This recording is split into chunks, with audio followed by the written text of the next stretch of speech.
Toto. I have a feeling we're not in Kansas anymore. Are you a good witch or a bad witch? But I've already told you, I'm not a witch at all.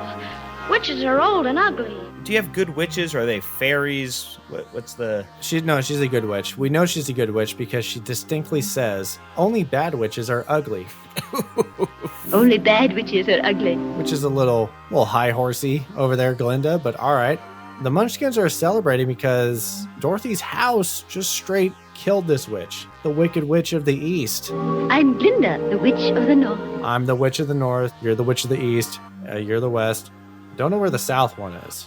Dirty South Witch. She might be a little racist. But the Wicked Witch of the West comes in super hot and then makes all the Munchkins scatter. And we know she's evil because she's ugly. Glinda told us ugly, evil. If that's the case, then all of Munchkin Land is bad because those are some ugly motherfuckers down there. And by down there, I mean 3 feet below me in height. Maybe there's rules. I don't know the logic behind the ugly, and maybe height has a factor in playing it too. Clearly, physical appearance... It carries a lot. ...clearly has a bearing on whether somebody is good or bad. So... It carries a lot. I'll get you, my pretty, and your little dog, too.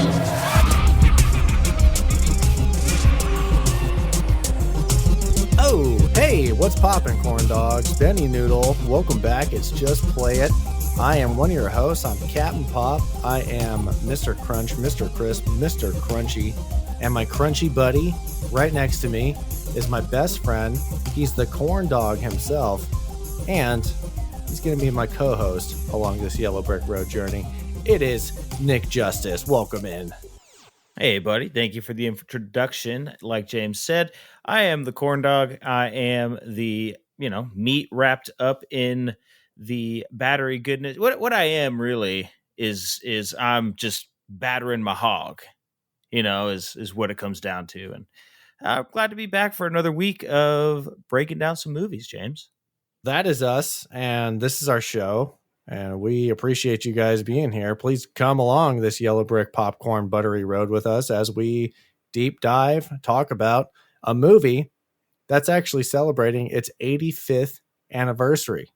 85th. This is an old ass movie, but we think it still holds up. We think it's still pretty good. Not the oldest movie we've reviewed this year. Our Oscar Best Picture Wheel of Fate landed on a 1920s joint, something I never thought I'd be watching. So that holds the record of the oldest movie we've seen. But before that, this was going to be the oldest movie on our slate for this year. And it's a doozy, because it's 1939's Wizard of Oz. Yeah, I mean, it's a classic, right? Everybody and their mother has seen it, especially their mother, right? This is one of those movies that is just storied. It has a bunch of lore around it, a bunch of crazy facts. It's something people still love to talk about, and it's a story that still, I don't want to say it holds up necessarily, it does, but it's a story that's still retold in many different iterations today. It's a groundbreaking film. It kicked off a lot for Hollywood. We'll say that much. It did a lot of firsts. Speaking on what you said, just how it's retold, there's that new movie coming out called Wicked, which is that related to Wizard of Oz? It's not related to Wicked, right? Yeah, it's related to the musical Wicked. It's a different retelling of the story. I think it's from the witch's point of view instead of from Dorothy's point of view. It's like when Disney did Maleficent, right, for Sleeping Beauty. It's, we're going to take this story, turn it on its head. But again, it's still a story that people are interested in, right? It's confusing because there is that musical named Wicked, but this one's called Wicked, but it's about Wizard of Oz. Well, the play's about Wizard of Oz too, but yes. Yeah. Oh, is it? The Wicked play? Yeah, but it's... I have no idea. I'm okay. Hands in the air. Have not seen Wicked. Have not been to a musical show. I was very much under the impression that the show Wicked was tied to the Wizard of Oz story. And if it's not, then apologies for me. I've been operating under that assumption for years at this point. No, I think you're right. Okay, good. Because No, I would have totally sounded right. I would have sounded like a total fool. Well, I sound like a total fool to musical snobs. And Nick, is this our first musical that we have on our entire watch list as of today? I'm looking through our movies that we've watched, and I believe this would be our first musical.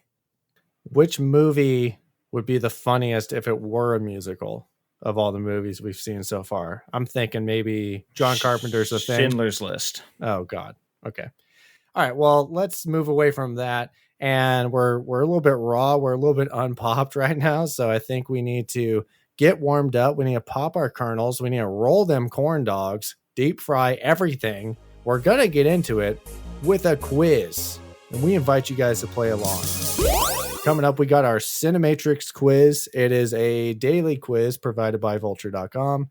It's a 3x3 grid quiz where we typically have 3 actors on one side of the grid and we have categories on the other axis of the grid. And we got to match up movies that are going to match actors to categories or other actors or other categories. And we can't use the same movie twice. We got to try and guess rare movies for a high score. And most importantly, we have a streak that we have to uphold. And we need to have all 9 guesses correct because we only get 9 guesses. If we miss one, we screw up the perfect streak. Nick, I think we are on a 1, 2, 3, 4. We're on a 4-week streak here. 4-week streak. Hashtag 4-week streak. It was broken a couple weeks back. We were very devastated, but we're always looking to go perfect. And we're always looking to be the rarest answers, the highest percentage of people of the day, or I guess the lowest. We're trying to get the highest score to be the lowest percentage of people of the day who are that good at guessing movies and knowing movies. And I think there's no one better for that assignment than Captain Pop and Slick Nicky the Glizzy himself on a stick. What do you say? Let's go for it, my friend. Let's open up the quiz here. What do we got, Nick? Our actors on this grid. We have Easy. Scarlett Johansson, Samuel L. Jackson, and Carrie Fisher. Easy. Okay. But before we even say the categories, Marvel, Star Wars. And the categories for our 3 actors is 100 million plus worldwide box office, 4+ words in the title, and release date 2015 to 2024. Like you said, James, Star Wars, Marvel. Gonna cover most of these. And these. then Samuel L. Jackson is both. Yep, he is the bridge. I'm going out on a limb saying we're going to continue our perfect streak here, but let's humor ourselves and try and go for a super rare score. Our record is top 2 percentage of the day. Let's see if we can get at least top 2 again. If not, that coveted Uno. Nick, do you want to start top left? Yep, let's go across. All right. Scarlett Johansson. $100 million plus worldwide box office. Which Avengers movie you want to do, my friend? So do we do an Avengers movie or do we do just a different movie that she's been in that's been a Marvel movie? Because obviously she's been in every single Avengers movie. She started in Iron Man 2. She was in Captain America, The Winter Soldier. She was in Civil War.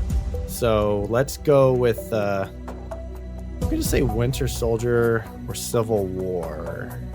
We can also pocket Winter Soldier for Samuel L. Jackson because he was in that as well. He was not in Civil War. So, what do you think? Civil War? Let's go Civil War. Okay. You're the Marvel man, so I'm trusting you here. 3%. It's 3%, which is great. That's where you want to be. Which means only 3% of people guess that. So, suck it, mainstream audiences. All right, James. 4+ words in title. Scarlett Johansson. I have the obvious answer here. Captain America Civil War would have answered that. Obvious answer. Hit me. James, it's My Brother the Pig. Oh my God. Yes. I totally forgot about that because whenever we have actors on the quiz, I always think we got to bring the movies that we've seen on the podcast because they're going to be so obscure. Did you guess yet? I didn't guess yet. I haven't guessed it yet. You ready to do this? Let's see if it's even in here. That, my friend, is the 1% go answer. Let's go. Oh, man. Yeah, so if you're not aware, My Brother the Pig is a movie we watched season 1, year 1. I don't even think it released in theaters. I think it was straight to video. No, it was straight to video, yep. It seems like it's a Disney Channel original movie, Fever Dream, but it never released on Disney Channel. I think it had maybe Nickelodeon ties to it. Just go back and listen to our episode and you'll know all about My Brother the Pig, starring Scarlett Johansson and Eva Mendes, and a pig named George, and it's 1%.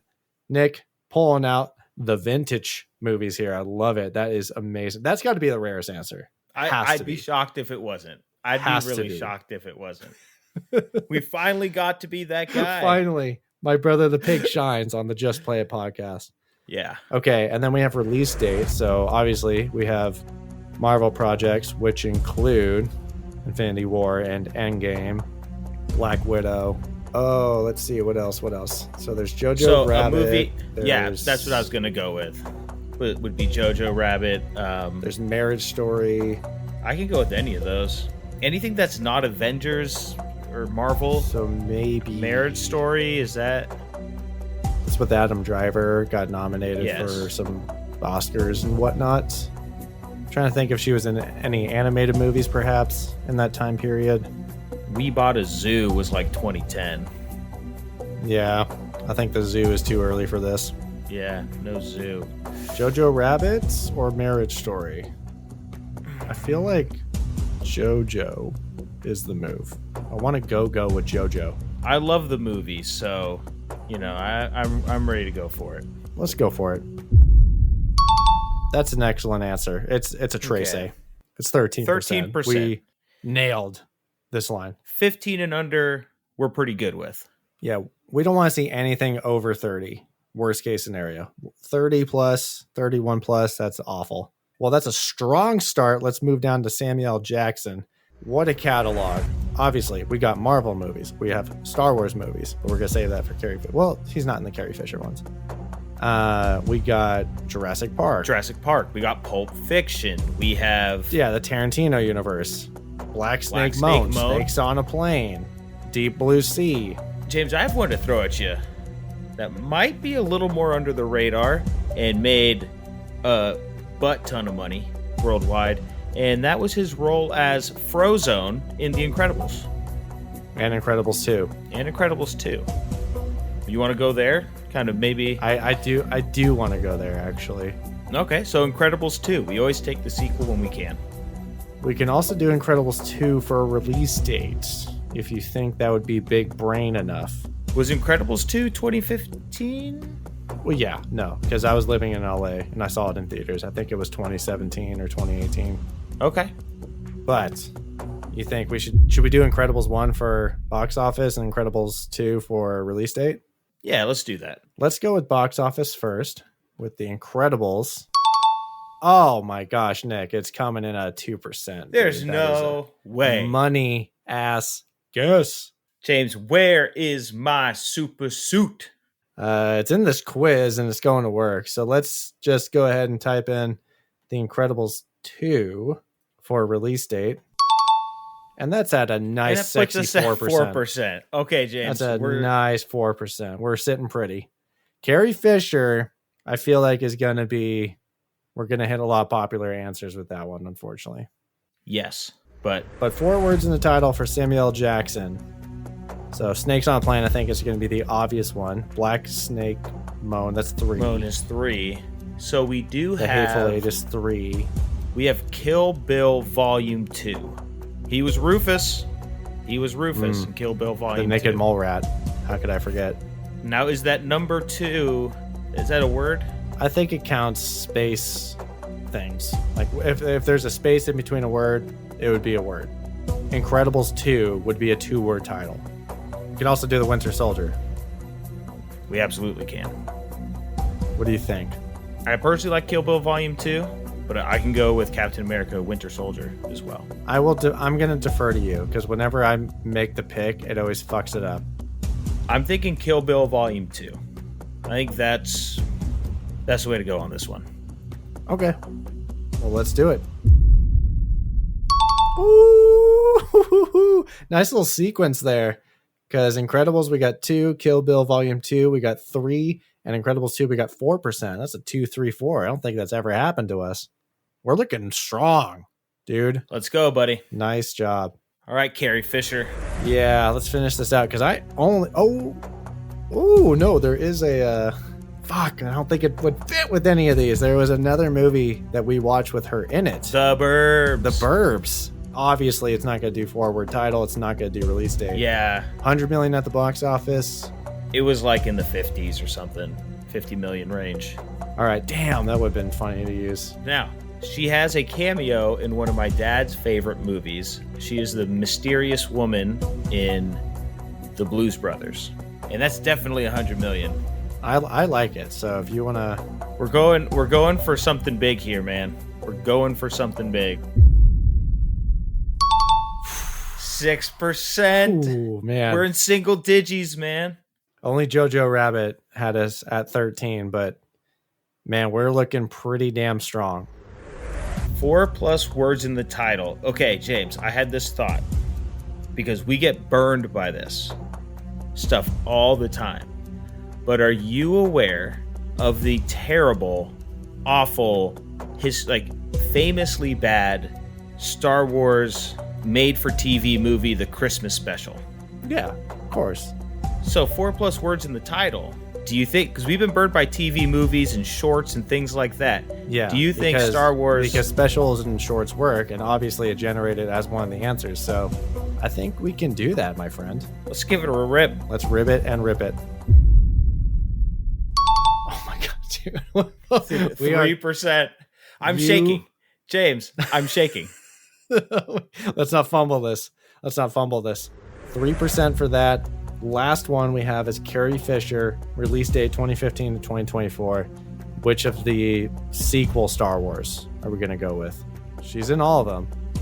I feel like whenever it's a trilogy, I always gravitate towards the second one.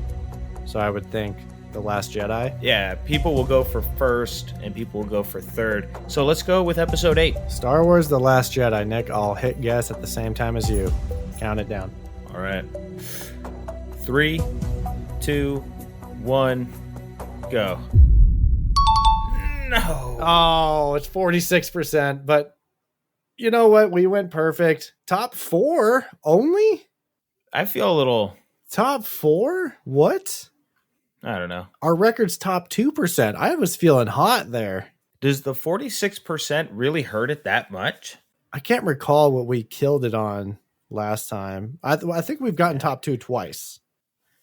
We have. Actually. This one feels... I feel a little cheated. I feel a little cheated on this one.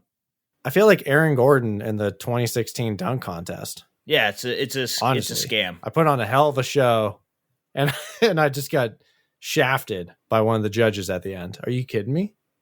Let's take a look at our most popular answers, James, like we usually All do. right. For ScarJo, 100 million worldwide, we have the original The Avengers. And then for 4+ words in title, we have Avengers Age of Ultron. And then release date 2015 to 2024, we have Black Widow.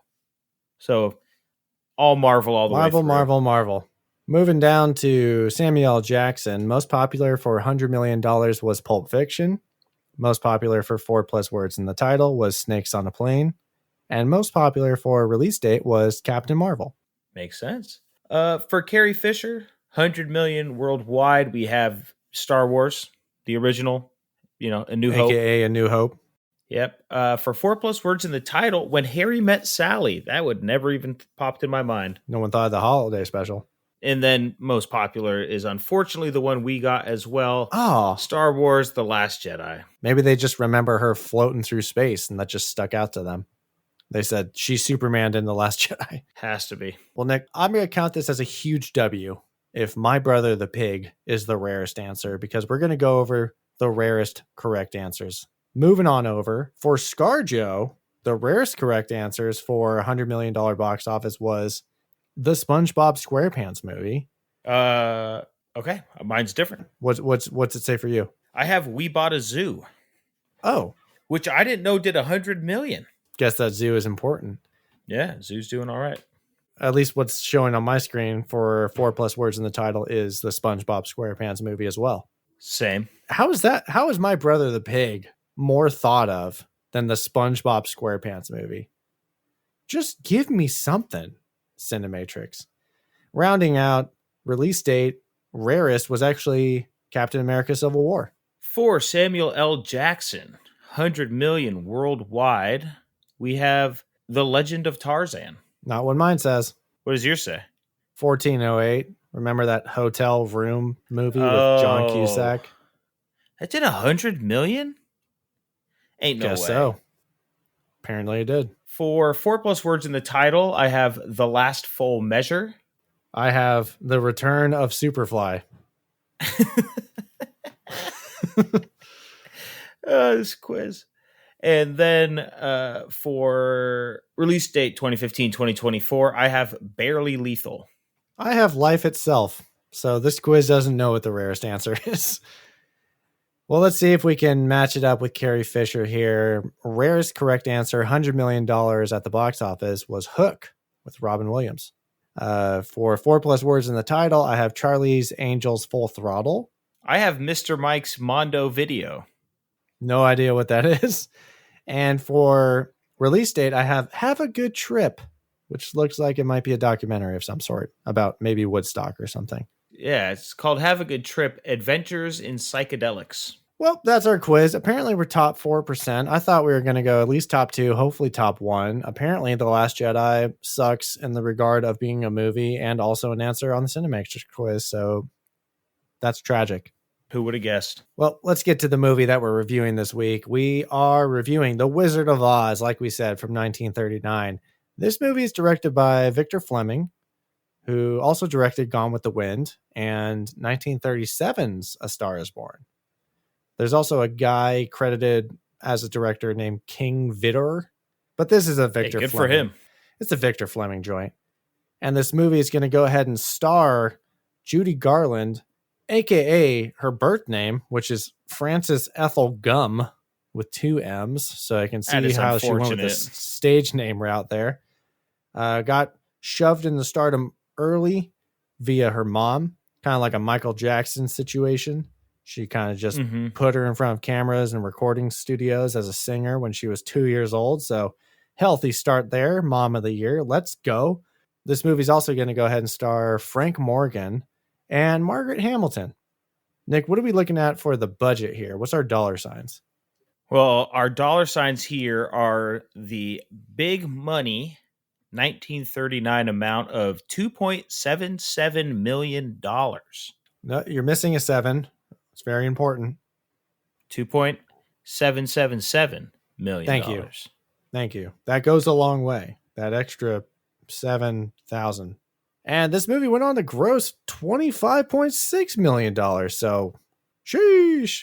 Can I get a 1939? Sheesh. Sheesh. They'd be like, sheesh. Sheesh. Sheesh, yeah. Meh. Meh. Sheesh. With that low-ass budget, I just want to throw out that Judy Garland was the second lowest paid actor amongst the main 10 actors, second only to the dog that played Toto. That's going to be our first sad fact along the way. So whenever you hear the sad trombone sound, that's the mark of a sad fact that I'll be throwing out throughout this plot talk. Yeah, there's a lot of sad facts about this movie. It was very ambitious, but in their ambition, there was a lot they didn't know about, whether that was actor safety, set safety, how to safely use props, makeup, how to treat children. Yeah. The problem with ambition sometimes is, and ambition and a lack of safety standards, we'll say those two things going together. Yeah, it's not necessarily a match made in heaven. No, and poor Judy Garland, because apparently she got treated like garbage, and the head of studio and the execs would Judy just put garbage. Wow, that's what the execs were saying. Yeah, no, they actually called her some mean names like fat little pigtailed piggy, or just ugly and overweight, and made her go on crazy like food restrictions, gave her uppers, gave her downers. They would call them pep pills to keep the kids high energy to film for 12, 15, 20 hours. Give them downers to make them go to sleep, like go to sleep, little kid, and then wake them up 4 or 6 hours later and be like, time to get on a wire. This is Hollywood, baby. Meh, see? Tinseltown. Predating a lot of union rules and just general set safety that went totally ignored. But it gave us a hell of a product, so at least there's that. I would say union rules and just, standards of treating women. Humanitarian rules. Yeah, so here we are. Look out for the trombone. I'll drop some sad facts. All right, Nick, let's get into... Hold on. Test out the trombone real quick. Oh, I was just going to do a sound effect, like a sound clip. Oh, you can upload it to this, but like, yeah, you could use little like... Oh, I didn't even know that. I didn't know they had that. Why have you not been using these?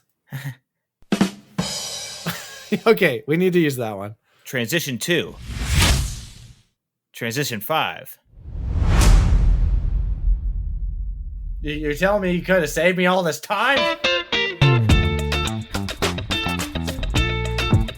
Well, thanks for listening, everybody. It's been a fun ride talking about The Wizard of Oz. We really enjoyed holding your hand down this yellow brick road, and we hope that you come back for The Return of Oz. Powered by Riverside FM.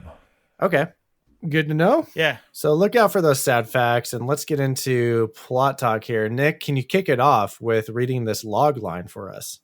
Young Dorothy Gale and her dog Toto are swept away by a tornado from their Kansas farm to the magical land of Oz and embark on a quest with 3 new friends to see the wizard, who can return her to her home and fulfill the others' wishes.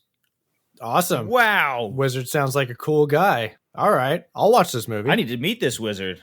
And the only way to do that is to jump into this plot with some plot talk. Plot talk. I'm still getting used to that new lady. I hear there's a huge outcry online of bring back the old plot talk guy, but we're in the new age. Sorry, we're hiring females these days, AI females. So get wrecked. And not feeding them amphetamines. No, because we're not dicks. Well, Okay, hold on now. Anyway. This movie is so darn memorable and it's so darn famous that you don't need us breaking down the whole plot. It's a movie that everybody knows and loves. Mm-hmm. I'm sure everybody has seen this once, so I don't think there's a whole need to explain every single detail that happens on screen, but we're going to hit the major points and just give our honest opinions. And where do we kick it off? In rural Kansas. Roll. We're introduced to our Dorothy Gale, and this is Judy Garland, obviously, and she lives on a farm. AKA Frances Ethel Gum. Mrs. Gum. Ms. Gum to you. Miss Gum. Mrs. Gum, part of the famous Gum Sisters singing trio. So Dorothy Gale lives on this farm owned by her Uncle Henry and Aunt Em. And she's basically coming home after getting harassed by the town bitch known as Miss Gulch. Ugh, the worst. Because Toto, her dog, I think she was chasing the cat and she got loose in her yard. So she comes back and says, Miss Gulch was being like a total bitch, biatch, a weeotch to me. And she's threatening to take away the dog. And this neighbor towns lady will come by later and actually threaten that the cops are going, and this is in quotes. She says this in the movie. She says the cops will destroy that dog. And I thought, wow, destroy is a powerful word. It's not like put down or take away or even kill. Like destroy makes me think of they're going to set a nuke off or something. Like obliterate this dog, blow it to pieces. Thrown to a shredder. Yeah, it seemed a little intense. So already I'm thinking, you seem like a big piece of shit. Might be my nomination. Yeah, I was going to say early big piece of shit vibe. Early it's nomination for the biggest piece of shit of this movie, 100%. Yes. When you come out the gate so hot. Well, she also threatens to seize the entire farm because apparently she owns half the county and flexes her power, issuing a letter from the authorities to surrender the dog. So you're thinking, wow, you are a raging bitch because a dog got loose in your yard. She's the OG Karen. Yeah, I was going to say massive Karen vibes and maybe just a different time in America when someone could just own half a county and say, I'm going to kill your dog and take your land. I'm going to destroy that dog. That's Cimarron vibes, and I don't like it. She's probably related to Yancey. Miss Gulch comes through. She actually tries to basket Toto, but Toto makes a grand escape.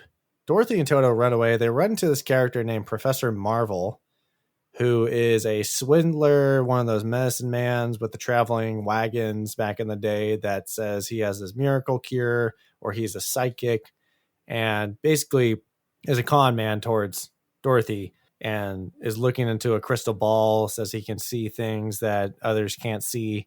And she gets this false psychic reading that her family misses her because she ran away from home because they said, go where you're not going to make trouble. And then she thinks her mom is sick and dying and starts sprinting back to home. And then we're hit with a tornado. Because it's Kansas. So she can't get into the storm cellar. She's going to run out to the barn. It's going to get picked up. It's going to get tossed around a tornado. Pretty cool effects. Pretty highbrow for 1939, I'd say. She gets whacked in the head with the window. So I think this is all after that. Yeah. Because spoilers, this is a dream sequence. Or was it? Or was it? So yeah, we do get these superimposed images out the window of Miss Gulch on her bike with the do do do do do do do do do music. People in a bathtub or something, rowing in a bathtub. Yep. We get tub rowers, tub thumping. Yeah, we get tub thumpers, cows. She wakes up. It's the storm's over, the tornado's over, and she is about to step into the real part of this movie. We're getting this movie kicked off. Where's she go, Nick? She is going to be in the land of Oz. Now, this is where, not spoiling anything or not blowing anyone's mind, this is the first movie to use Technicolor. I don't think you can spoil an 85-year-old movie. Can't. But this is where we get our first reveal of Technicolor. This is the first movie. I'm not sure if it's the first movie, but it's 100% the most popular and best use of Technicolor when it first was coming out. Because there are some random projects that use color, use Technicolor, but are not was as it famous. Just color? I thought whatever the big breakthrough in color was, I thought this was the first. Definitely not the first color movie. Anyway, it would blow your damn mind if it was 1939, because this whole movie up to this point is black and white. And as she opens the door sepia to walk into Oz, color. If I was in an audience, I'd be like, what? Sheesh. Sheesh. Sheesh. I think they hated color. I think people hate change. They hate change. They said it was strenuous to look at. I thought, what a loser. It hurts my eyes. Get with the times. What do you think your life is? Your whole life's in color. They're so used to black and white. But yeah, this is the big shot. I want to say this is probably the most iconic shot of the movie, just coming from the sepia tone house into the color world. And they did this in a very cool way where they had a body double of Judy Garland in a sepia tone painted house. And the body double was in a sepia painted outfit, and her skin and hair were all dyed and matched to be in the sepia world. And then they zoom into the color world when she opens the door to the house, and then Judy Garland comes in with an actual colored dress. It's a really cool technique, and one of the first of many great practical techniques that we're going to see in this movie. It's crazy how creative you had to get back in the day when you didn't have, all the tricks you have now in post, a computer, and in editing, yes, and CGI, right? The idea of, building miniatures and these camera tricks, zoom in, zoom out. We got to paint this person in sepia. We have to dye this isn't good dye jobs. It probably affected this person's hair for years. May have burned their whole scalp off.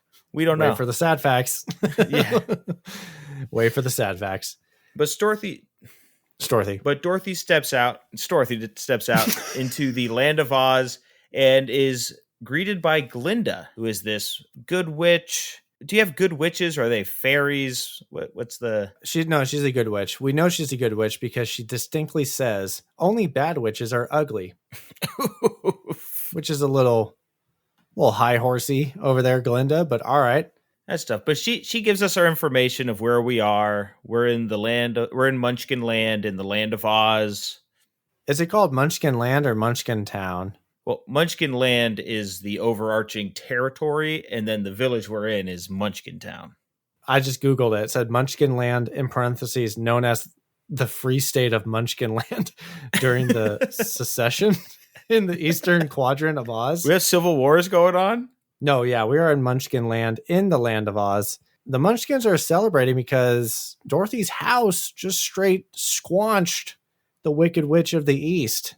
Just murdered her. They are thrilled that Dorothy killed this witch. And I was thinking, if all it took was brute force to murder a witch, how many munchkins are out there, Nick?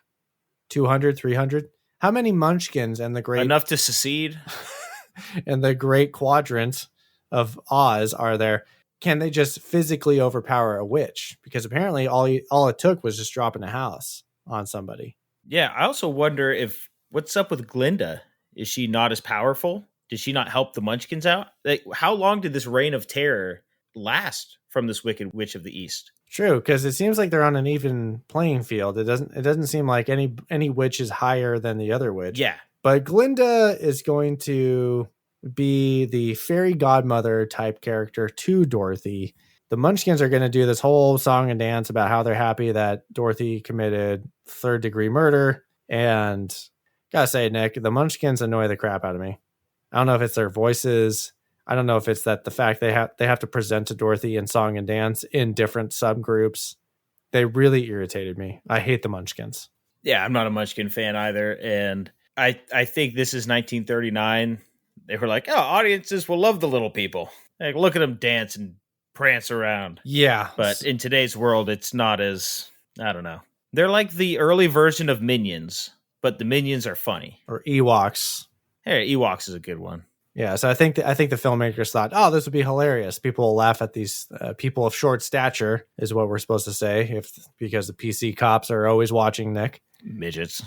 The midgets are hella happy because the witch is dead, but the Wicked Witch of the West comes in super hot and then makes all the munchkins scatter. And she confronts Dorothy and Glinda and says, you killed my sister. This Wicked Witch of the West is very green, very traditional looking, scary witch, I'll say. Warts on the face, elongated nose, elongated chin. Just your classic, you go into Spirit Halloween and grab a witch costume. It's a witch hat and a black witch cape dress. And we know she's evil because she's ugly. Glinda told us ugly, evil. If that's the case, then all of Munchkin Land is bad because those are some ugly motherfuckers down there. And by down there, I mean 3 feet below me in height. Why do you think they're trying to secede, dude? They probably disagree with the politics of Oz. they're probably a little backwards down there. And well, inbred. Yeah. Maybe the Wicked audience, Witch. I have beef with the Munchkins. I don't like them. Am I prejudiced? Maybe. No, maybe the Wicked Witch of the East was the good person and the Munchkins are the bad people. Maybe she was trying to reason with the Munchkins. And why are they happy she's dead? Maybe there's a rule in Munchkin Land or in the land of Oz. It might be one of those things that are before a roller coaster where it's like, you must be this tall to be evil.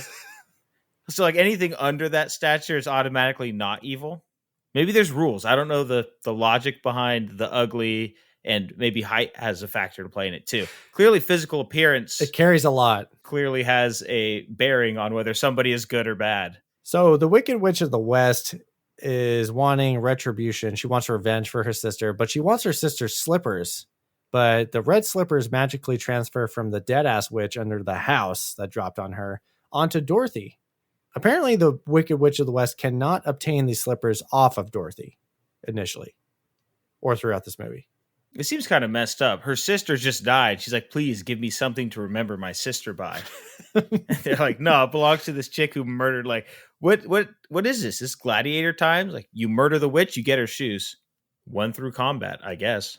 Well, Glinda's going to tell Dorothy that what she has to do is to follow the yellow brick road. Oh. The reference everyone knows, to go to the Emerald City so she can go home. She has to go see the powerful Wizard of Oz, and he can grant wishes. She wants to go home. Glinda, this powerful witch being, says, there's only one person who can do that, and that is the Wizard of Oz. Which is a lie. Which we all know is a lie, which is shocking to me that Glinda and the other witches can't decipher that the Wizard of Oz is not a wizard. Yeah. Seems I think the politics are a little fucky over in Oz. But along the way to the Emerald City, Dorothy's going to go ahead and meet our 3 main side characters, and that's going to be Scarecrow, Tin Man, Lion, as we all know. So in the opening of the film, we have these characters, these farm hands named Hunk, Zeke, and Hickory, and they exhibit characteristics of their dream personas that we see in little small scenes at the farm. Zeke is braving the pig pen. Hunk is talking about his head, saying, "Oh, you almost hit my hand." And Zeke says, "Lucky it wasn't your head. Straw for brains." And everybody's exhibiting what they're going to be like in this dream. We get a little hint that, okay, again, this is possibly a dream sequence because of these farmhands explaining their unique characteristics, the very small characteristics we get from them in the beginning. Hickory even does the exact pose he does that we're going to find him as he's stuck as a Tin Man. He says, "They'll erect a statue of me in this town one day." And he's holding up his hand, putting his finger up. And that's the exact position we find his Tin Man character in. And of course, the neighbor, Miss Gulch, got that big witch energy, and she's going to be our Wicked Witch. If you have a keen eye for this, then you're going to pick up that the characters in the Sepia real world are now showing up and they're repurposed in this Technicolor world. And I'm going to guess audiences back then did not pick up on this. And it probably blew their mind at the end. I only knew because I've seen the movie before that all of her real life characters were characters in the Land of Oz. But even on this watch of the movie, I forgot about that. You know, when she was talking to the farmhands. It's hard to see because the sepia tone really just camouflages a lot of stuff. This movie, by the way, does a lot of painted backgrounds. And the painted backgrounds to act as exteriors work a lot more seamlessly in the sepia tone scenes than they do in color. So in the color scenes, it's very obvious that it is a painted set in the background. But on one hand, I'm thinking, okay, they weren't ready for that in Technicolor. They weren't ready for how revealing color was going to be and how much people can pick up the blemishes. Or on the flip side, it could have been, well, it's supposed to look artificial because after all, this is a lucid experience that Dorothy's going through. But with the sepia tone, it's hard to tell, and especially because these characters are in a lot of costumes and a lot of makeup. Mm-hmm. And I just want to say something about the makeup.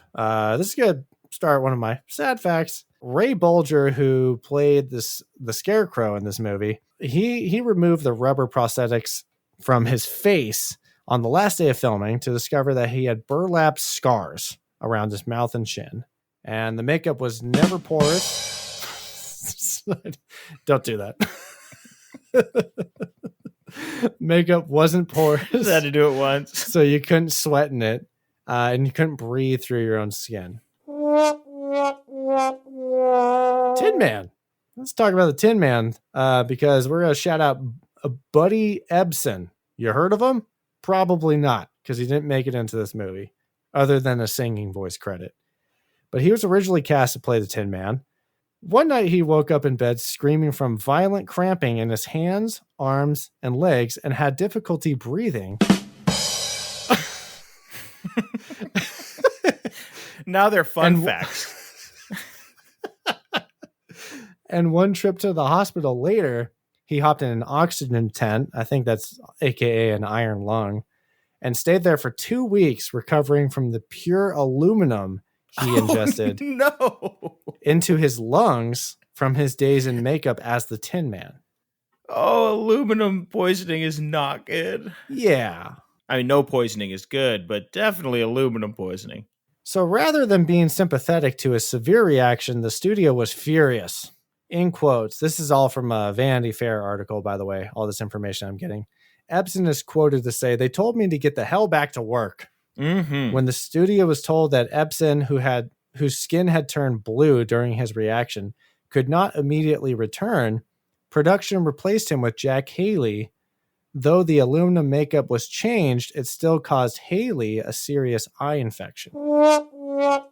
Imagine that conversation. Hey, we want you to play the Tin Man instead. What happened to the original guy? The guy got hospitalized because he inhaled aluminum. Finally, we're going to round it out with our lion. Actually, we're not going to round it out because I have something about the witch too. But the Cowardly Lion. So before the days of synthetic fur, the only option for an authentic look was real lion hair. So of course, that wouldn't really be kosher today for PETA and whatnot.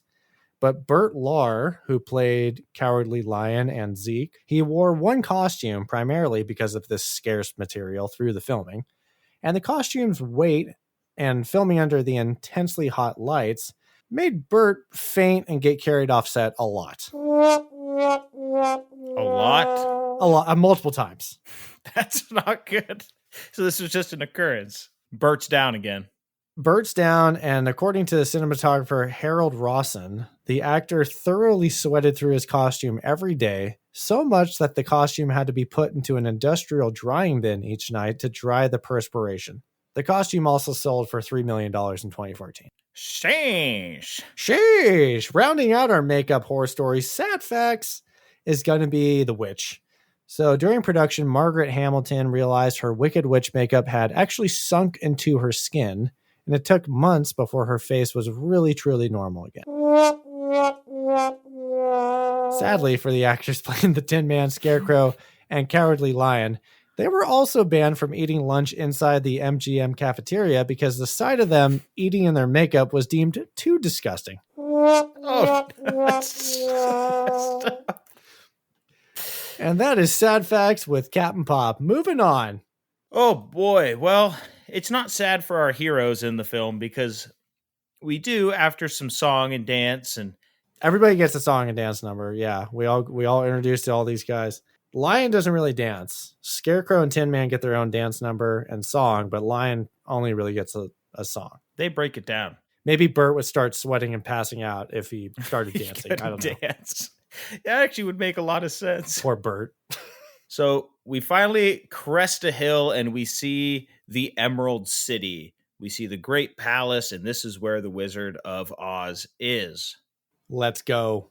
But our Wicked Witch of the West has some tricks up her sleeve. Yeah, she can't let our heroes make it to the castle that easy, so she's going to spawn some poppies that are going to put the organic members of the crew to sleep. So this is going to be Dorothy, Lion, and Toto. But Tin Man and Scarecrow, being artificial spawns of hell, they're going to be fine.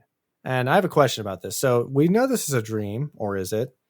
But when Dorothy falls asleep here, does she incept herself with this dream within a dream? Oh. Does she go somewhere else?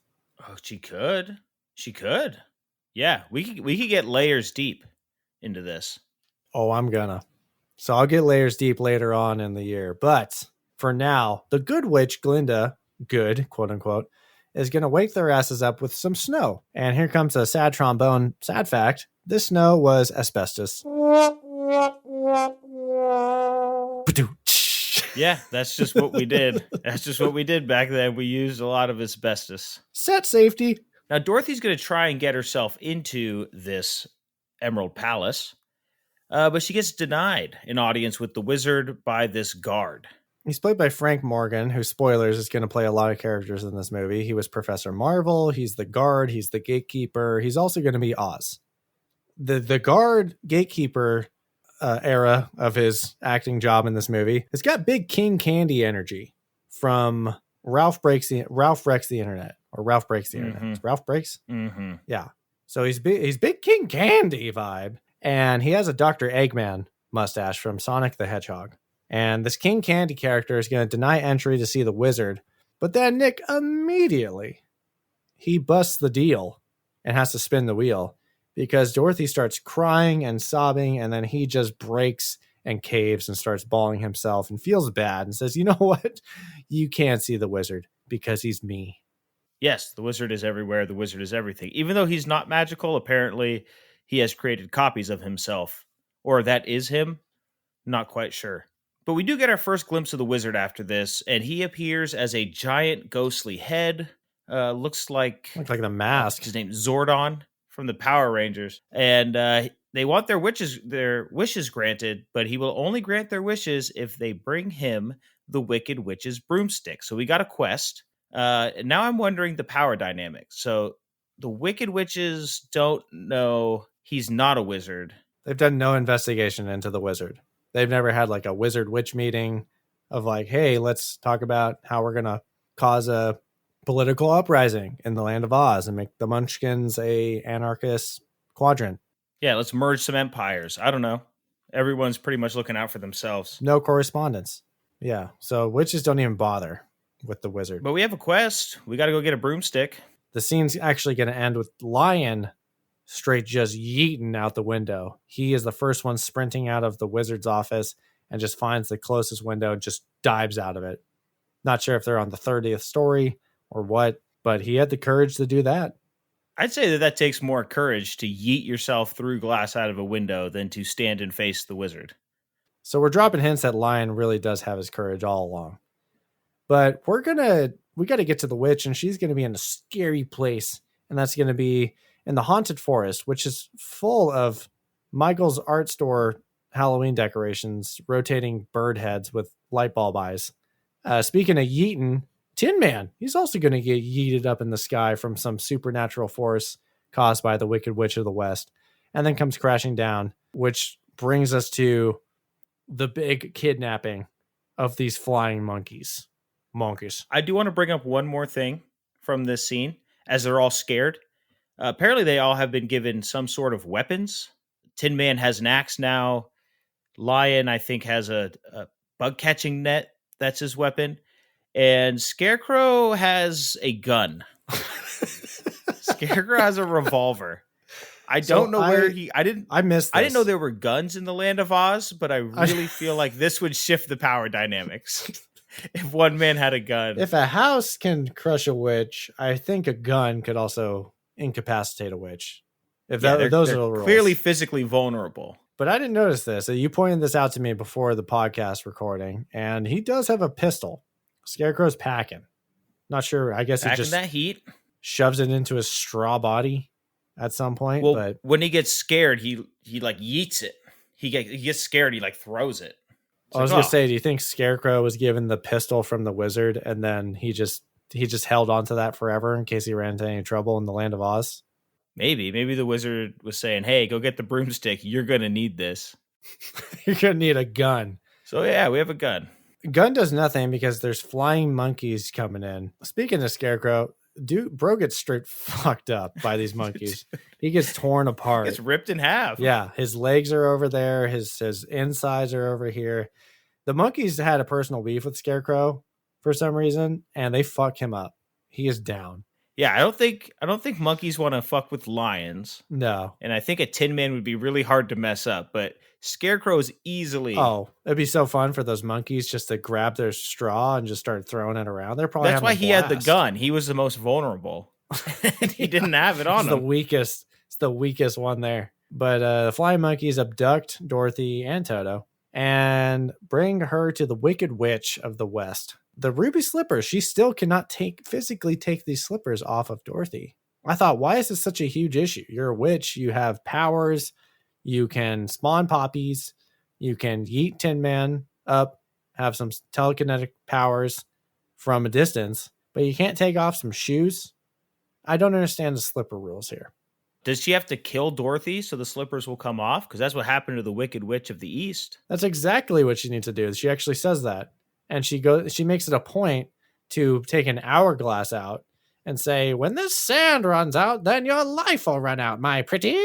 And we're all thinking, if Scarecrow can obtain a firearm, why don't you do that too? And just put Dorothy down. Also, why would you use such a large hourglass? Super large. Just use a smaller hourglass. You're like, all right, you have 6 hours when this hourglass runs out. Wicked Witch is a little bit stupid with what she can do and what she's doing. Ugly people are evil and apparently stupid. So it's tough to be. Maybe she should have asked for a brain. Hey-o, get wrecked. So Toto, being a master escapist, he escaped another wicker basket, and he's going to go down and get the gang of Scarecrow, Tin Man, and the Lion. So just like Lassie, Dorothy's stuck in a well. They decipher that Toto is trying to tell them that Dorothy is in trouble, and he's going to lead the trio to Dorothy. So there's a point where there's 3 witch guards that have to jump on Tin Man, Scarecrow, and the Cowardly Lion. They have weapons. They have the element of surprise, and they straight choke this fight. Imagine choking on a fight against a Scarecrow, a rust bucket, and a scared cat. Yeah, apparently Scarecrow didn't need the gun. Apparently he's a G. Apparently he took that personally. The monkeys. Maybe he's like Woody in Toy Story 2. You know, he gets the rip and then they stitch him back together stronger. So maybe when they stitch Scarecrow back together, they shove more material in there. Puffed him up with straw. Some roid straw. Some real thick Hell yeah. thread. And all of a sudden he's... I mean, Can you kill the Scarecrow? Like, what's his structural integrity like? You can never really kill him, right? Straw. Set him on fire, maybe. But like, if you punched him, there's Just like nothing. Jack Frost, the snowman, you know? Like he's just made of snow. He just collects his snow back. I think his sentient portion is just his face, not even a brain, because he doesn't have one. So if he jumped into a straw pile, would he absorb all the straw like Sandman in Spider-Man 3? Just like the Blob. Yeah. The Strob. I need to know more about his properties. But anyway, Lion, Tin Man, and Scarecrow are just going to pull an Indiana Jones and steal their clothes and blend right in. I want to point out something here. Speaking of Ralph Breaks the Internet, hour 20 and 40 seconds, a joke from Ralph Breaks the Internet clicked within my brain because the witch guards, they come marching in. They're like, oh, wee, oh, wee, oh. And then in Ralph Breaks the Internet, I distinctly remember this because my wife laughed her ass off at this joke. He's King Candy, and there's a bunch of candy in the castle, and his guards are Oreos. See where I'm going with this? And they go, Oreo, Oreo. And I was like, it's an Oreo joke. I didn't know it was a reference to The Wizard of Oz. Yeah. That stuck out to me, and it came full circle for me. Our homeboys also come full circle around the castle and make their way over to Dorothy to save her. But sorry, boys, you still have a witch to deal with. And this witch is going to go ahead and set Scarecrow on fire. Cue the trombone here, Nick, because I got a sad fact. Uh-oh. Well, now that you brought up fire, going back to the Vanity Fair article that went over all of the on-set tragedies during the filming of this movie, there's one scene where it's actually the scene where Tin Man and Scarecrow and Dorothy come upon the witch and she throws a fireball at them from on top of a shed. And it's actually from that point on that Tin Man and Scarecrow take it personally and say, oh, fuck this. Like, we will definitely help you go to the castle because we don't like being disrespected by this ugly ass dumbass. But it was during this scene that the effects crew started the fire too early, and the flames actually caught the broom and the hat on fire, scalding the actor's chin, nose, right cheek, and right side of the forehead. The eyelashes and eyebrow on her right eye had been burned off, her upper lip and eyelid were badly burned, and her skin had been burned off her hand. Well, she could have used some more asbestos. Incapacitated, the studio made a friend of her pick her up from set. Jeez. Margaret Hamilton is quoted to say, "That was always amazing to me, that the studio didn't send me home in a limousine. The studio called Hamilton the next day wondering when she can return to set. And the nerves in her hand were still so exposed that she had to actually wear green gloves rather than the makeup. And she considered suing, but opted against it, quote, for a very simple reason that I wanted to work again." Damn. These guys are vicious. Shortly after, Hamilton returned to set. After catching fire, she was asked to film another fire scene. Of course. And reasonably enough, Hamilton said, Hair of the dog. I think I'll turn this one down. I don't want to be a part of the stunt. But you know what? Her stunt double, Betty Danko, is going to accept the job. And guess what happens to Miss Danko, Nick? Who could guess it, James? She also catches on fire. And she's quote to say, I felt as though my scalp was coming off. She recalled after spending 11 days in the hospital. Danko was reportedly paid $35 for her days of work. What does the rest of the cast think? They've just watched two people catch on fire. I'm not safe. Anyone fair game? I'm trying to make it big. You know? Yeah. I think that's my last sad fact about this movie. Well, that was a way to go out with a bang. It's a nice sad fact. Way to go with a flame. It's more like it. Well, Scarecrow is also having a sad fact of his own because he's on fire. Now, Dorothy conveniently gets a bucket of water. There's a bucket of water for her, and she's going to throw it onto Scarecrow. But accidentally, as she's throwing it on Scarecrow, it also hits the witch. And the witch melts. Everybody knows the scene. I'm melting. I'm melting. And I thought to myself, this may be the most convenient thing I've ever seen in a movie. Because they were facing certain death. They had no way of stopping this witch. This witch just set one of their friends on fire. She is all powerful. This hourglass is ticking. Dorothy's going to die. And you accidentally... Why does this witch have water anywhere in this castle of hers? Is a shocker to me. She shouldn't be anywhere near water. But she sets someone on fire and just happens to get splashed with a little water. Like, oh no, my only weakness. Man, our crew is lucky because they were definitely staring down the barrel of a gun there. Deadpool turns to the camera and says, well, that's just lazy writing. As a result of this, we get the broomstick and we're going to bring it right back to the wizard. And he's going to say, what happened to the witch? How'd you get it? How'd you do it? How'd you do it, say? They'll say, we got her. We melted her. And the wizard's going to have a little funny quip here. He's going to say, quick zinger. You liquidated her, eh? Like, oh, liquidated, got rid of, liquidated, melted her. Ha. I wonder how many laughs that got 85 years ago. They probably thought that was the sickest burn. That was peak comedy. Well, Toto, being the hero that he is this entire movie, he runs away, he figures things out.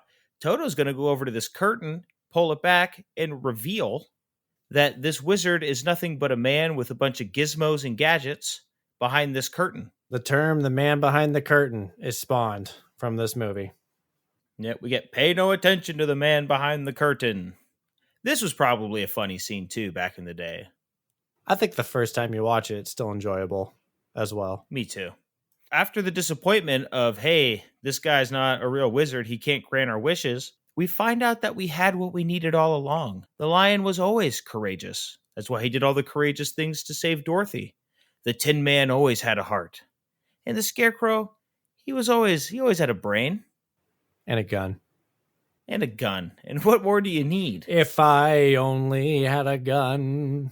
But he can't get Dorothy home. So she doesn't have her wish granted. But wait, the wizard lets us know he's also from Kansas. He accidentally landed here from a hot air balloon. So we're going to use this hot air balloon to get out of Oz because apparently it's in the same universe. You could just hot air balloon out.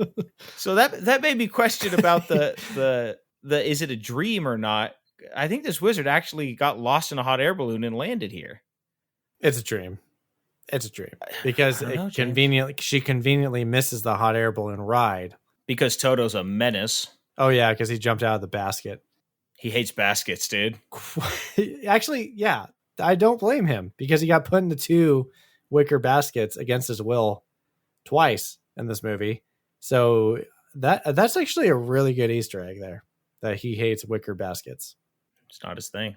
That's not convenient. That's on character. That's really good. I like that. But Glinda, the quote-unquote good witch, is going to tell Dorothy that, you know what? You had the power to go home all this time. You just got to believe in yourself. Because she says, Dorothy, you just had to learn a lesson in order to activate the red slipper powers. Which I thought, could have told her that in the beginning. Yeah, Glinda says, I don't know how to get you home. Go see the wizard. Yeah, she lied. And then she almost dies. And she's like, actually, I know how to get you home. You could have got home this whole time. Dumbass. You were just a prisoner here in the land of Oz. In their sick game. There's a lot of theories that Glinda is actually the true villain of this movie. I'll believe it. But Nick, we're going to tap our slippers 3 times and say there's no place like home. And poof, we poof on home. We're transported back to Kansas where Dorothy awakens in her own bed. And this is where we get our classic, I had the most craziest dream. And you were there. And you were there. And you were there. And you were there. And you were there. And you were there. All right. And we end on the quote, there's no place like home. Credits. Not credits. I think all the credits were in the beginning. No credits. At least not on the streaming service I watched. It just was like, all right, you're done. Okay. movie over. And that was The Wizard of Oz from 1939. And Nick, do you have any nitpicks? Nitpicks. Yeah, how did they win the fight against the witch guards? And where did the flying monkeys go? Seemed like an army of them. And then when the witch needed them the most, no monkeys. That's going to translate nicely into my nitpick, which was just all of the very convenient powers, the convenient power set of the witch, and the underutilization of these powers. Because, like I said before, she can teleport, she can like poof into the scene with red smoke, she can conjure poppy fields, she can throw fireballs, use telepathy, but she can't take the slippers off of Dorothy. And this is her entire goal of the movie. And then she learns, oh, I just need to murder you. And she decides to throw up an hourglass and put a timer on it. Is this where the trope of leaving the good guys to die with a timed bomb started? I don't know. But there's a whole lot of powerful things she could have done. And she is just choking on every opportunity, especially with those flying monkeys. And then does the stupidest thing you could do, which is leave water near you. Also, just the dream aspect. I always have a issue with movies that are a dream. It was all a dream. On one side, it makes me think, this was this all for naught because we didn't actually go through this. But you can make an argument that the character did learn something or go through some sort of meaningful experience, whether it be in reality or in a dream setting. This being one of the first to ever do it, it's a pass, but I do have a little bit of a gripe with dream sequences, especially when we wake up and think, oh, no consequence. That didn't actually happen. Yeah, this one's hard for me. One, this is probably one of the first movies to ever do it. I can't definitively say that or speak with authority on that, but I'd assume this was maybe one of the first ones to do it. And two, I think they were pretty open for it being a dream with how fantastical and ridiculous it was. So I'm okay with the dream aspect of it. They didn't hide it. They didn't try to play it off necessarily as reality per se, especially if you caught these are characters from her real life. So this is clearly all in her imagination that she's projecting. But I hear what you're saying as well. I don't necessarily love the... That's more general, I think. Yeah, I think this movie plays it off fine, but it is something like, watch yourself, screenwriters, watch yourself. Yeah. Again, 1939, they thought they were blowing minds. Probably did. My last nitpick is going to be, does Dorothy have the hots for Scarecrow? Because the very last thing she says to Scarecrow is, I'll miss you the most. Does she subconsciously have a crush on the character of Hunk, who was the real life persona of Scarecrow? What's going on here? Something I should know about? Some inappropriate farm relationship going on? Maybe she likes Hunk, but Hunk's too stupid. And this version of Hunk for her is smarter. Is sexy because he has a creepy Scarecrow makeup face on that he can't sweat through. No, and you know what? Scarecrow was an OG. Caught on fire, got ripped apart, and he hit the gym, beat up some witch guards, got some extra straw in his veins. Yeah, I can see it. I think she might have the hots for Scarecrow. And all right, I just want to point that out. I don't love that. She did say that because she did say that, and I thought, what the fuck was that about? All right, James, what do you say we get ourselves to talking points? Some major takeaways from this movie. What do you got? Yeah, so I had a question for you, just a thought, because getting ahead of myself for our final review, but I like this movie. It's a good movie. It's well constructed, all of that. One thing we didn't touch on a lot in the plot talk, because it doesn't really drive the plot too much, is the music, right? This is a musical. The music's a huge part of it. The songs are catchy. Everyone knows it, at least some of the music from this movie. So my question to you would be, does this movie work without the music? Or is that, if the movie was there and they removed all the music and replaced it with dialogue, do you think the movie would still be as good? Or do you think the musical aspect adds a charm that this movie needs to be considered as good as it is? I think you can do this movie without the music. Honestly, I forgot that this was a musical. I guess would you call it? I guess you would call it a musical because... Definitely a musical. But I don't think of it as a musical. I just think of it as The Wizard of Oz. It's kind of carved out its own lane. Yeah, I think that speaks volumes to what the movie did as a whole and not being known for the music. Because if I were to say the word musical, what's the first movie you think of, Nick? Mine's gonna be embarrassing. Les Mis. Mine's gonna be Rent. So those I think the songs are more famous than the movie itself. But for this one, I think the songs and the movie are equally famous. And I forget Somewhere Over the Rainbow is from this movie. That's a famous song. It's a great song. It's a famous song. So to answer your question, I think this movie can be its own thing without the music. But since the music is a part of it and it's integrated so well into the movie and it's so iconic, I think it just buffs its reputation. What do you think? I'd agree with you. I think what's interesting, I was thinking about this. Without the music, I think the fun, whimsical music, I think this is a really dark movie without the music. I think this movie gets really weird and strange. Oh, it definitely gets into dark places, 100%.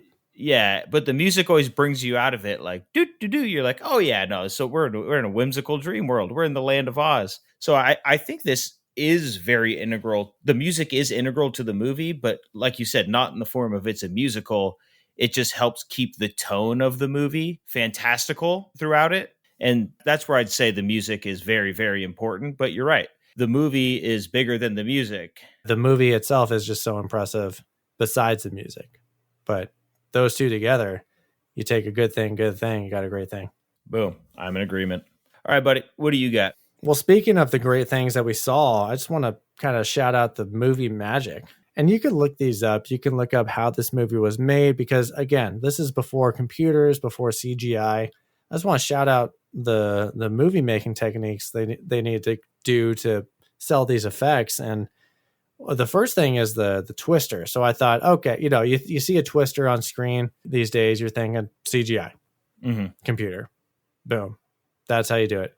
You want to do anything in today's age, CGI. Back in the day, this was actually a 35-foot long cloth that was wrapped around chicken wire on a crane rotating by a motor, which traveled around the soundstage, and they filmed it and got enough footage that they needed and then did a rear projection on the backdrop behind the actors. Mind blown. What would have been visual effects today is all just ingenuity and mechanics and special effects artists going to work. The sepia tone switch, like I said, they got the body double painted in sepia tone, and then they do the easy on-camera trick of just swapping out the bodies. Seamless. Works.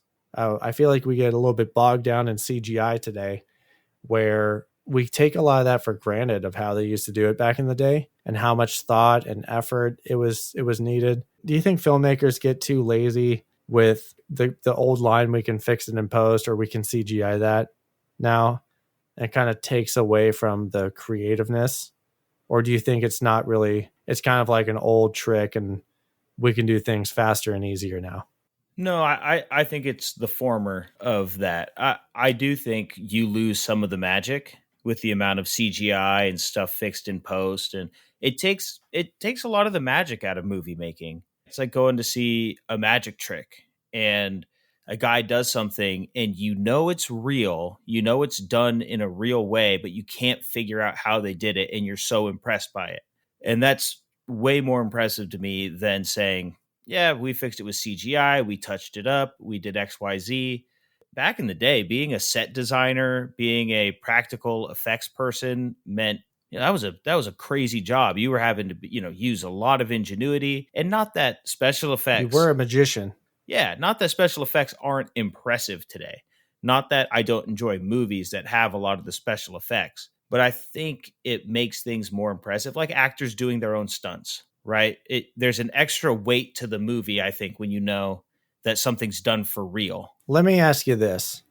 For, let's say, car explosions, car crashes, we can probably both tell when they do it for real and when they do it CGI.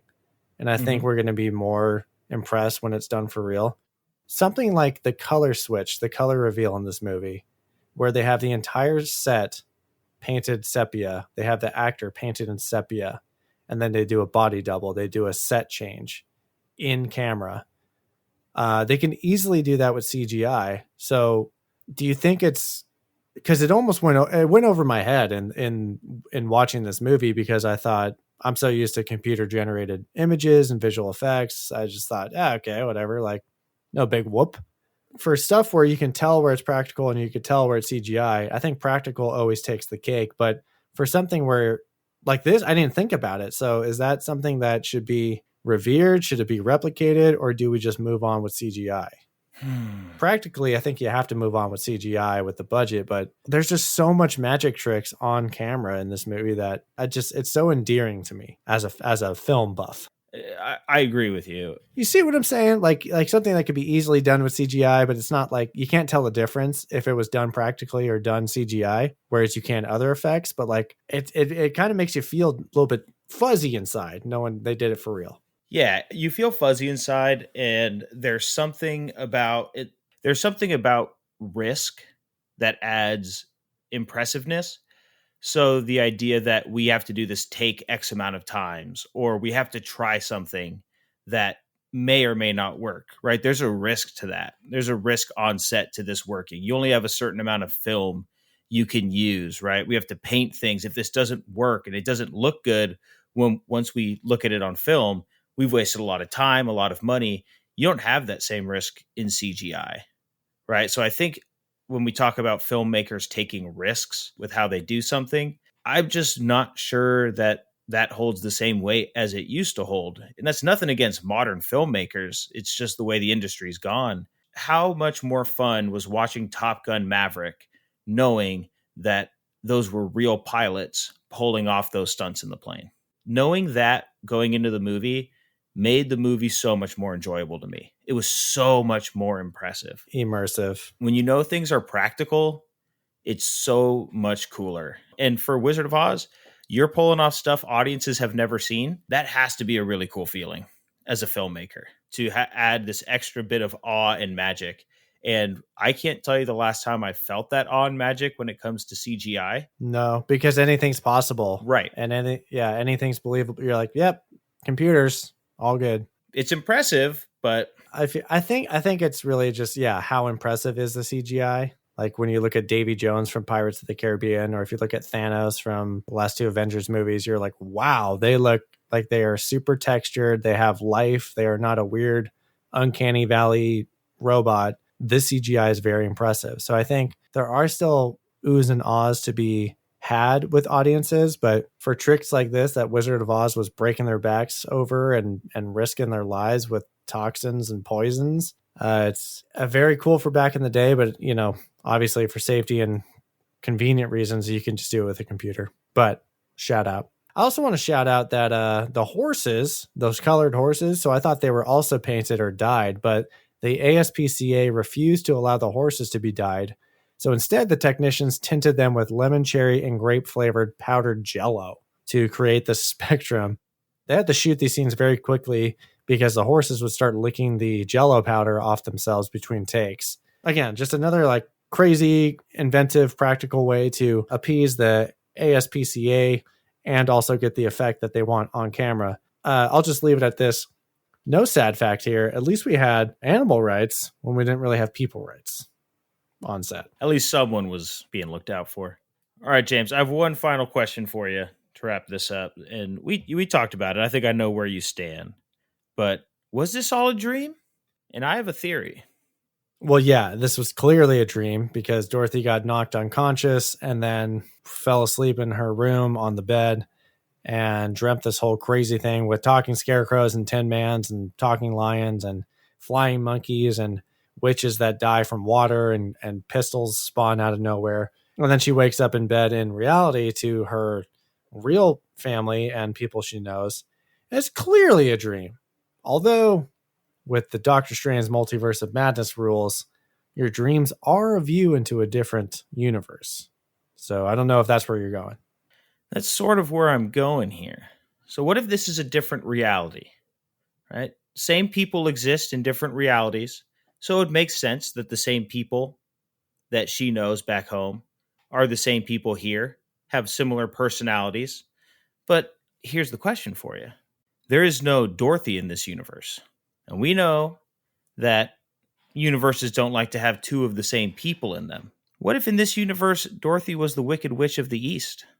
Oh, you mean when she comes into... That's why the slippers transferred over to her. When she comes into Oz, like her multiversal self.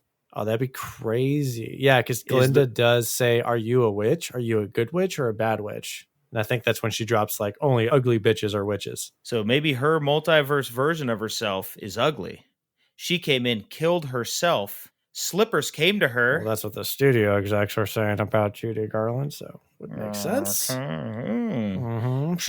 Because she's the same person, the slippers transferred over to her. She did have the power to go home through her witch powers. She did. I won't fight that. And in this parallel universe, that universe's Dorothy was the Wicked Witch of the East. Because we never saw her face. I'll buy it. I rest my case. Why don't you flush that out for the end of the year conspiracy? Speaking of the end of the year, we got to get into our mini awards. Here comes the mini pops. Pop, pop, pop, pop. We're going to start out our awards, Nick, with the best weapon. Like we said, a lot of overpowered aspects of this movie, a lot of underutilized powers in this movie. So what do we think here? Because my first instinct, I'm thinking fireball or another example of dark magic. But the only two things that had a kill count were the house that fell on the witch and the bucket of water. In theory, a pistol, the Scarecrow's pistol, should have been the best weapon. Or Tin Man's axe, or the witch's flame balls, or telekinesis power. So what do we think here? I think a house is pretty hard to kill a witch. Okay, if you were to weaponize that, let's say do you have like control of a house on a crane, and then you hit a detonation button, and then it just drops? No, you just throw it into a tornado, see what happens. It's like when you're a kid and you throw stuff up into your ceiling fan and see where it goes. That's the house in the tornado, and you just hope it hits your target. But how does one control the house as a weapon? You don't. I guess we could say it's happenstance that it landed on the Wicked Witch of the East. Or maybe, Dorothy has some control over what's happening here. It could have easily landed on 20 munchkins. That'd be awesome, in my opinion. And a favor for the movie.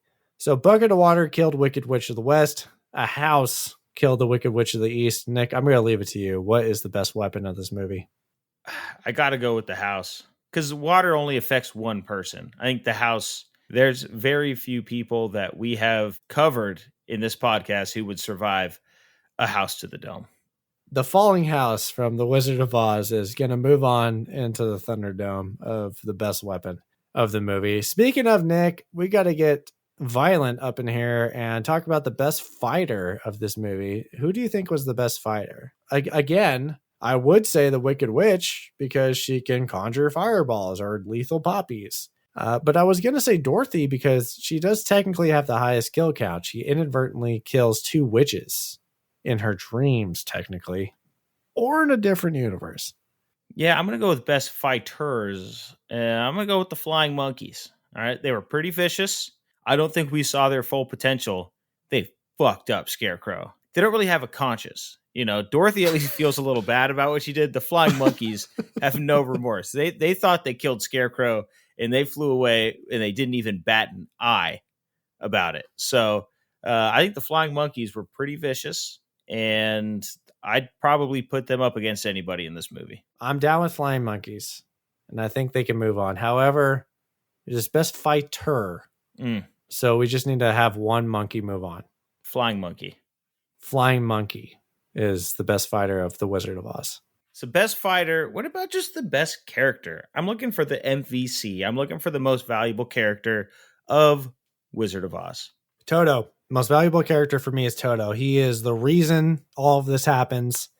He's the linchpin in the story. The dog itself was an amazing actor. Reminded me a lot of Jed from The Thing. Amazing dog actor. Had a lot of on-screen time, kind of stole the show a lot of times. I was watching the dog for most of the scenes when they were doing their singing and dancing and walking along the yellow brick road. I was watching Toto and his reactions and his acting. When they first met the Wicked Witch of the West, he was just in awe, just eyes wide. Great, cute little dog, great character. Causes the whole conflict in the beginning with Miss Gulch. They go meet Professor Marvel together. And because of that, then they fall into this land of Oz. He saves Dorothy at the end. For me, I'm personally going to go with Toto. But how about you? Who do you have for most valuable character? I'm going to stick with Scarecrow. I think he was the best of the acquired gang. The first one that she ran into, and apparently her favorite, because she's attracted to him. Her favorite. He doesn't have a problem carrying that Schwammy around. in the forest. He'd be swammy slanging. Yeah, he's good there. He gets fucked up, from the monkeys, gets stitched right back together, turns it around. He goes through a lot, and he's a very loyal friend. There was a lot of times he could have just called it a day, but he doesn't, and I appreciate that. You know who is not going to be impressive, Nick? It's going to be our definitive biggest piece of shit of this movie. And I think we probably have similar answers here. For me, I'm going to go with Miss Gulch, because she was trying to murder a dog and seize a farm and use her position of power to bully this it ain't much, but it's honest work family of farmers and ranchers, just because the dog pissed her off. And I think it's safe to say you can loop in the Wicked Witch of the West because it's the same actor. It's all the variants. She's based on her reality version of Miss Gulch, whether it's a dream version or her variant in the multiverse of the Land of Oz. But I think easily the biggest piece of shit is Miss Gulch / the Wicked Witch of the West. More so Miss Gulch because she wants to kill a dog. I'm going to throw another option at you just for the sake of conversation. I think you have a great answer there. I think the Wizard of Oz himself / Professor Marvel. He's a swindler, kind of got Dorothy almost killed. Like, oh, go run home into a tornado. And then as the Wizard of Oz, he's out there cosplaying. He's clearly acquired a large amount of wealth and power and influence through lying. He sends our heroes to get a broomstick, almost sending them straight to their death. Thank goodness for that bucket of water. And then when they come back, he doesn't say thanks. He's like, oh, you had what you wanted all along. He basically Scotch tots him. He promised him wishes and gets him nothing in return. So from that perspective, he's also a big piece of shit. So I think we have two great candidates there. I think Land of Oz variants, Oz is worse, but I think real life variants, Miss Gulch is worse. 100% agree with that. So I think Miss Gulch, we said it at the top of Plot Talk. We said this is early Clubhouse leader, and I don't think the Wizard of Oz did enough to overtake her. I don't think so either. So I'm going with Gulch / Wicked Witch. I think that's set in stone for our biggest piece of shit. But I do want to be on record as saying, I don't like this Oz fella. He's a tool. Well, speaking of bad things, Nick, worst scene. You want me to go first? Because it was pretty clear for me. It's Munchkin Land. Because I hate the Munchkins. They just piss me off, dude. I don't know what it is. I don't know if it's their voices, their facial expressions, their costumes, the fact that they have to present themselves in song and dance like some weird slaves, like do the routine that we did, lollipop people. It's just all unnecessary. So when Dorothy first comes to the Land of Oz, we get that amazing sepia to Technicolor shot. Awesome. As soon as the Munchkins open their mouth, I'm like, can somebody please drop a bomb on Munchkin Land? Is that an act of terrorism, Nick? That I want to attack Munchkin Land? Maybe. But I hate these guys. If they're seceding, they're kind of they sort of become the enemy. All I'm saying on record is that someone needs to 9/11 Munchkin Land. If the witches are so evil and the flying monkeys are so powerful, why haven't they been wiped out yet? What secrets do they hold? I don't like them. Where they're safe from all of this. Nick, look at me. How are they surviving in the Land of Oz? I do not like the Munchkins. They annoy me and piss me off. And they were just the most eye-rolling part of this movie. Hey, I agree with you. My worst scene for me was when Scarecrow, Tin Man, and the Lion overpowered the guards. We talked about it. It was very like, where did this come from? Where did this come from our gang? Riddled with convenience. I would have much rather them sneak by through the castle to find Dorothy. This scene seemed really unnecessary, really out of character for our crew. It seems like they had the moment where the flying monkeys came, they took Dorothy and they did the old, knuckles on the chin, neck crack. And we're like, all right, now you've pissed us off. Yeah. And apparently they just can throw down after that. Weird, little out of character. Not my favorite. But fuck the Munchkins. What was my favorite was the best scene of this movie.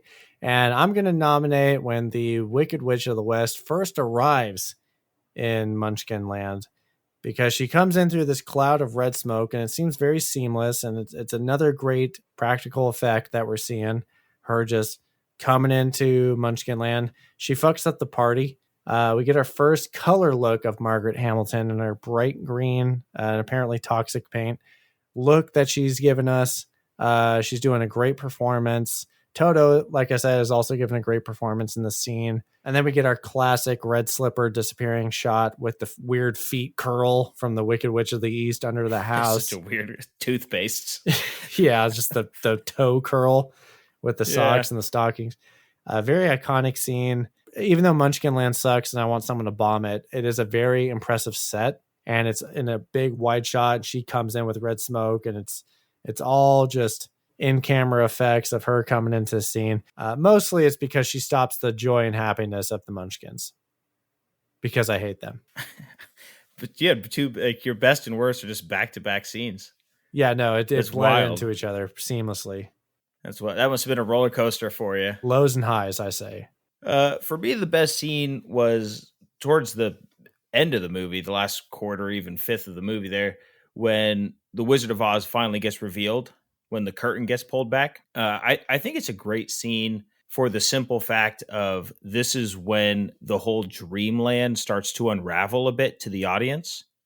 Up to this point, everything has been what it's shown us, right? This is a fantastical land. This is this great wizard. These are witches. Everything here is real. And then all of a sudden, no, there is no wizard. Oh, there is no wish granting. I can't send you home. Like, what do you mean? What do you think this is? This land of Oz. Oh, it's this magical land. Well, that's just a guy. Watching it again for I can't tell you how many times, but I've seen this movie a number of times. And this was the first time I really appreciated that scene for what it is in that movie, which is the beginning of the end. And it's a really good reveal if you were watching this for the first time, because there's nothing in this movie up to this point to make you think that this Wizard of Oz isn't going to be real and it isn't going to be exactly what it says it is. I thought it was a really good scene for the fact that it was so instrumental and powerful. Yeah, that was going to be another thing I was going to throw out there. But I just hate the Munchkin so much that I went with Wicked Witch of the West fucks it up. Nick, I'm going to throw out an extra one here, a bonus. Hope you're still keeping track of these because they will show up at the end of the year. I'm going to go with Best Yeet. We don't get these in every single movie, but Best Yeet of the movie it's the lion yeeting out that window because he just straight up sprints out of the wizard's office after being instructed to get that witch's broomstick. Shattered glass. He outruns everybody. No one's around. Straight yeets himself out the window. Best yeet of the Wizard of Oz. Couldn't agree more. All right, let's wrap up talking points with our sarcastic selling points. My better one is a musical fairy tale Greek Odyssey. But my behind the scenes one was, let's make the most charming, memorable movie in the most unsafe and toxic way possible. I combined your two. I said a psychedelic fever dream with mistreated women. Final review. Fight.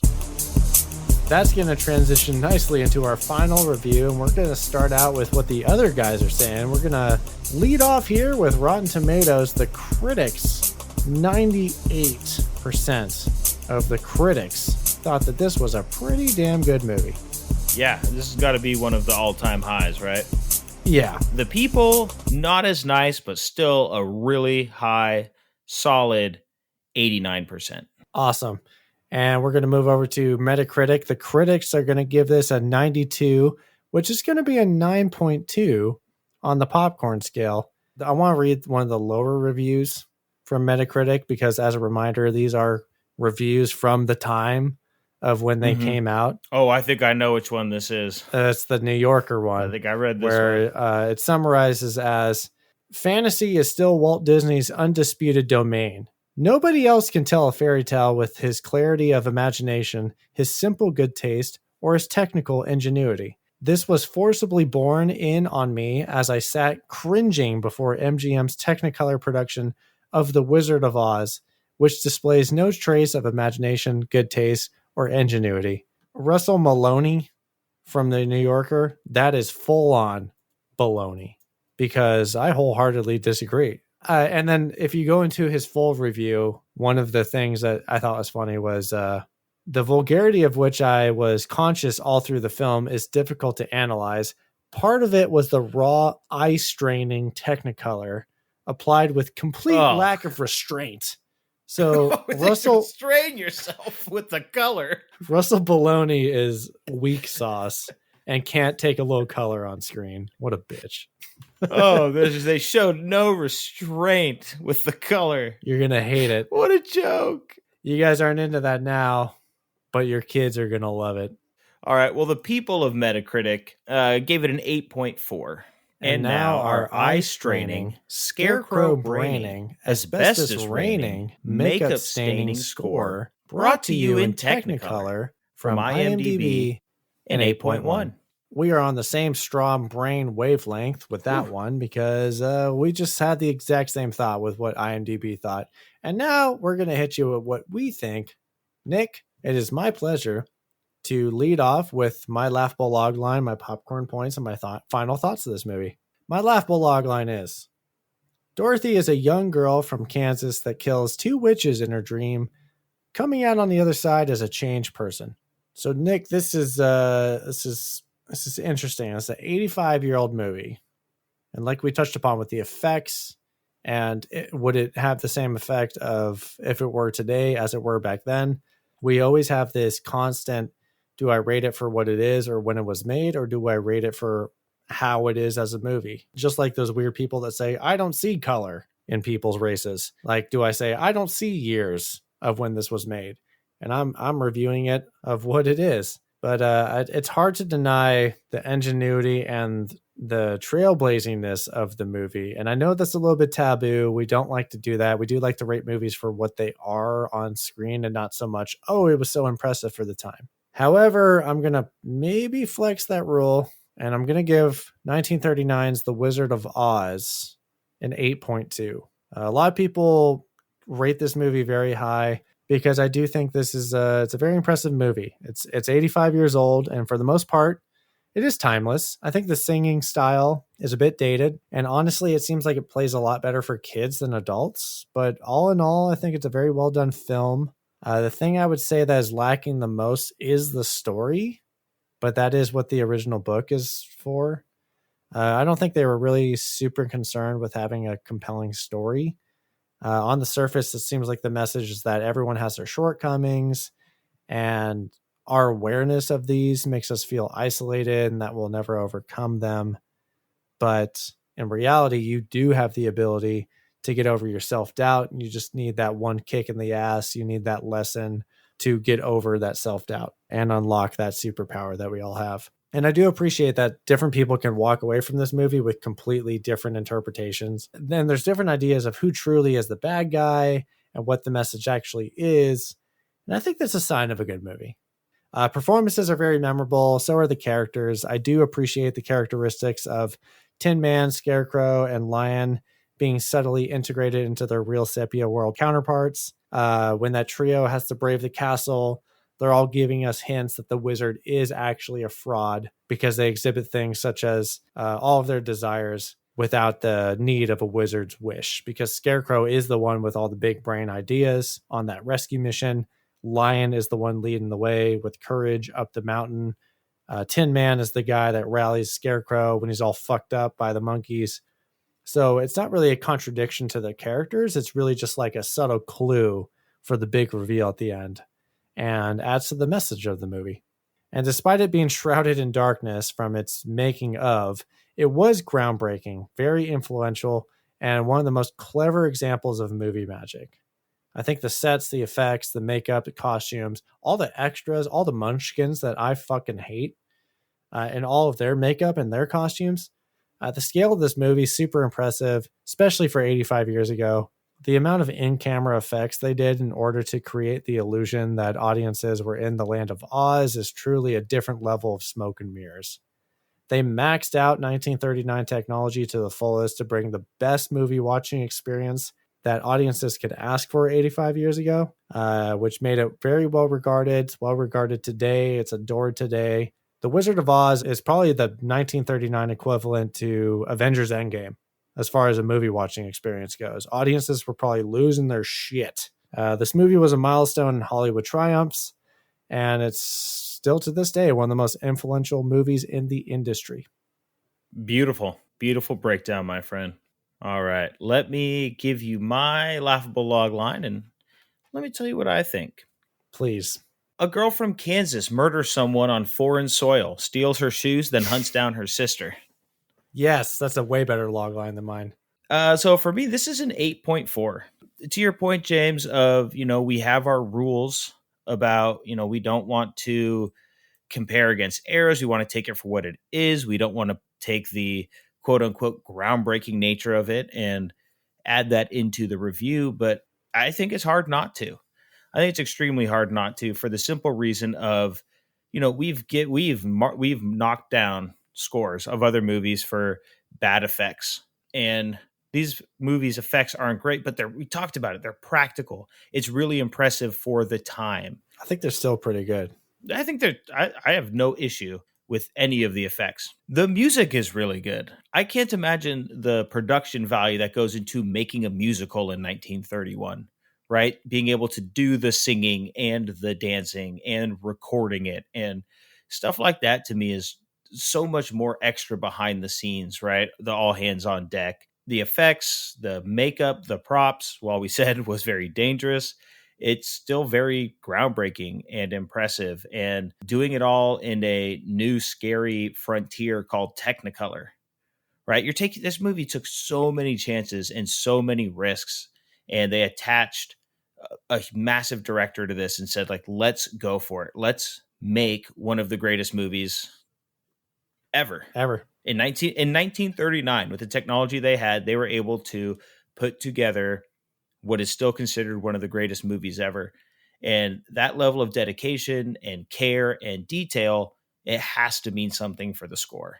So while it does have its shortcomings, like you said, the movie wraps up a little abruptly for me. If this was a movie that wasn't Wizard of Oz, that would probably ding it a little more.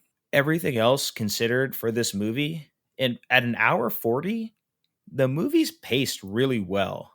You know me, I hate poorly paced movie. I hate dead spaces. I hate when things drag on. I hate when we're 40 minutes into the movie and I still don't know where we're going with this. If we were doing this podcast in 1939, I would have said, sure. That's a 9.9. It's great for adults. It's great for kids. It's a family movie. Like you said, it's a thinker. There's a lot that goes into it, and it still influences and informs movies today. And that deserves a few extra points. It's a 8.3, collectively from the pod. And I think that's a really, really solid score.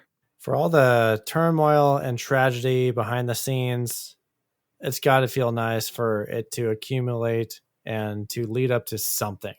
And not only something, but a movie that is memorable and, like you said, considered one of the greatest movies ever made. Even though there's a lot of sacrifice and people safety and trips to the hospital, apparently, at least they got something out of it. So there's something a lot of passing out from Bert.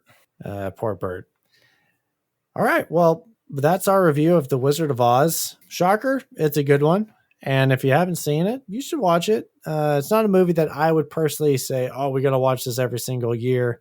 But we can't, I don't think either of us can really deny the greatness of its trailblazing techniques and movie magic that it blessed Hollywood with. So good on you, even though the people at MGM were pretty dickish. I'll put it to you this way.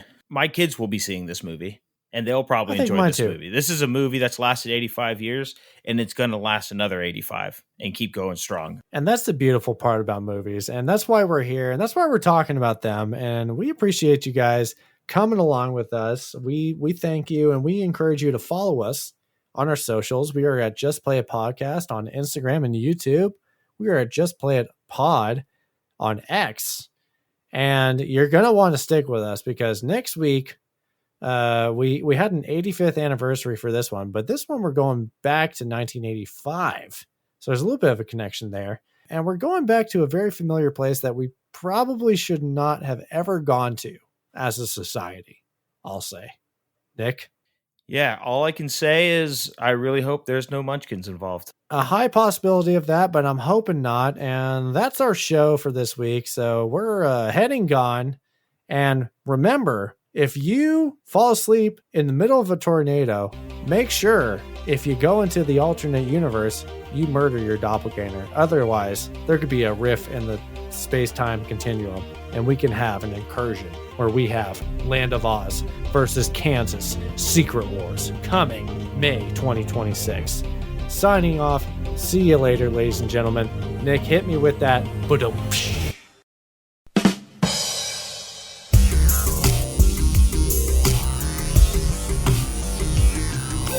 Ugly people are evil and apparently stupid.